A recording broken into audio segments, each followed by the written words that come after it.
as exciting as that over the journey? That was a ripper. That was, definitely a really intense game, and being a 150, it's made me feel a bit old. It took me about half a game to kind of get into it now, but it was a really exciting win, and Guy told us at the start that as long as we stayed with it, they were going to come out strong, and as long as we stayed with it and stayed focused, that we could definitely take it out, and we did that, and it's a kind of perfect day, I guess. What was the message at halftime? Because you're in the rooms for a long time. Yep. And the third quarter was exceptional. I think it was a 26-12 run.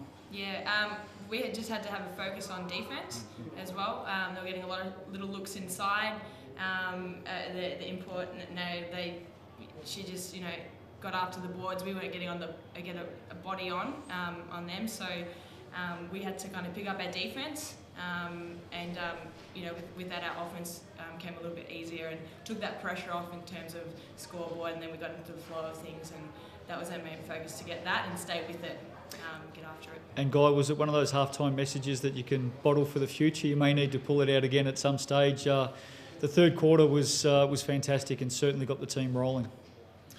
Well, there was nothing that the girls don't know how to do. So one of the things, Maddie's a perfect example. I mean, has become an elite player in the league, and these players, they're not juniors anymore. They're not babies. I mean, they're certainly aware of the job that they've got to do, and half-time it was just a couple of adjustments. So once we made adjustments, we're okay, and our energy had to be better, and it was. The intensity picked up, I believe, just before the end of the second quarter, or when Brittany Smart started to catch on fire with her assist, brought a lot of players into play. The intensity lifted after the halftime address, and with her, I felt. Well, look, she's a spark plug, definitely. And when she's on a game, she just she competes so hard. She'll rebound, she'll dive on the floor, she'll do everything she can to try and get the team going. And look, we've got some excellent shooters, we've got some good speed, and we can penetrate, but it's got to be built on a foundation of effort.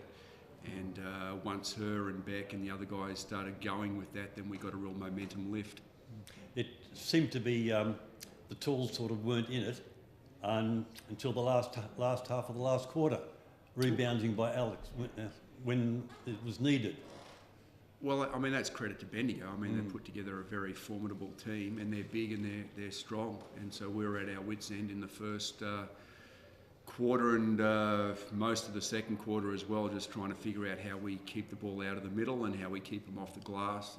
And so we ran through quite a few things to try and find a better solution to that. But it's credit to how good Bendigo's team is and how well they're organised, and it was tough.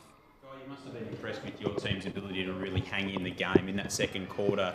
You faced a deficit of up to 17 points. You went in 14 points down to half-time. In the third quarter, the game slowed down a little bit to start, and then you're able to just chip away at that lead and then get on that 10-0 run and take some control. The way that you went about it, though, you must have been really proud with. Yeah, look, don't want to say we kind of predicted it, but I felt that particularly after losing at home, I thought Bendigo would come out very strongly, and they're powerful. So we got run over a lot in that first quarter. So there'd be nothing served by us panicking or going away from a game plan. I felt as the game got further along, it would be to our advantage the longer the game went. And we had some guys that started to find some touch, and we shot the ball great. We've got some excellent shooters in our team, and players that can play off some pick and roll and create.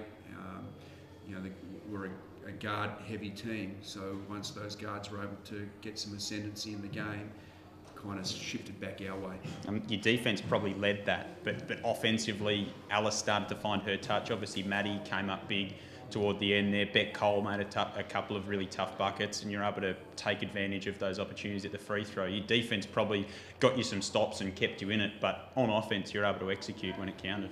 Well, I think the example, so my impression, Maddie came to us as a really talented shooter 2 years ago, so she was 0 of 6 at half time, and the challenge for her was to pick up a defence which improved considerably, and then she started to show how the other aspects of the game are coming along. So to get into the lane and draw people and kick the ball out. So that part of it shows that we've got a ball player that's rounding out in her game, and it's going to make her a player at the next level.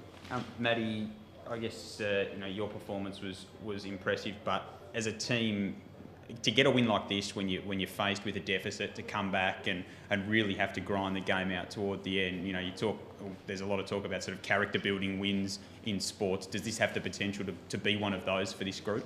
Absolutely, and we knew it was going to be tough to start with because second game of the weekend for both teams. Obviously, Bendigo were unfortunate in their first game against Sydney, so they were going to have that, I guess that drive to get the win, as well as we want to get our second win. But as I said earlier on, it was a defensive effort, and it's not one person could have got that done. The whole team had to come together, and we kind of went into a zone, and that kind of rushed Bendigo up, and and then we're getting in the lanes and that sort of thing. So collectively as a team, it was definitely a character building weekend overall, but this game was a defining moment as a team.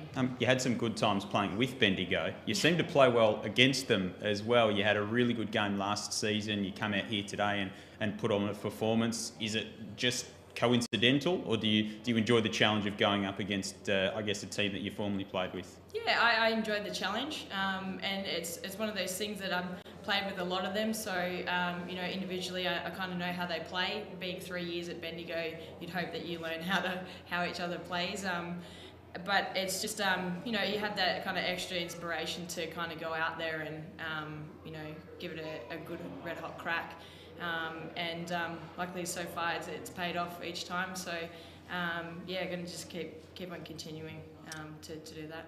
And Maddie, another double next weekend, Canberra away, and then it's one of those big blockbusters. It's a holiday eve game here at State Basketball Centre, and a massive crowd expected for Boomers and Rangers. It's certainly going to be a good one. Absolutely. I think last year might have been the biggest crowd we had against Dandenong, and the crowd is what gets us going as well. We get a couple of stops and the crowd's into it, and that lifts us up.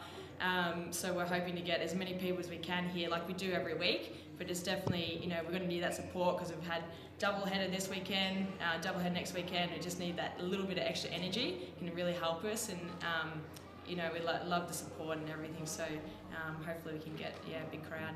And finally, a couple of things with you today. Your 150th, and obviously you had the black armband on today. Obviously, someone somewhere meant something pretty special to you. Yeah, I lost my grandma earlier this year, so I don't want to talk about it, obviously. So.